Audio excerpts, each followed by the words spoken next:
Đây bị vướng này.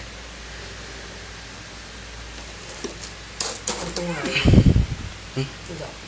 Có phải mình cắt video nhỉ? Thôi được, quay này luôn.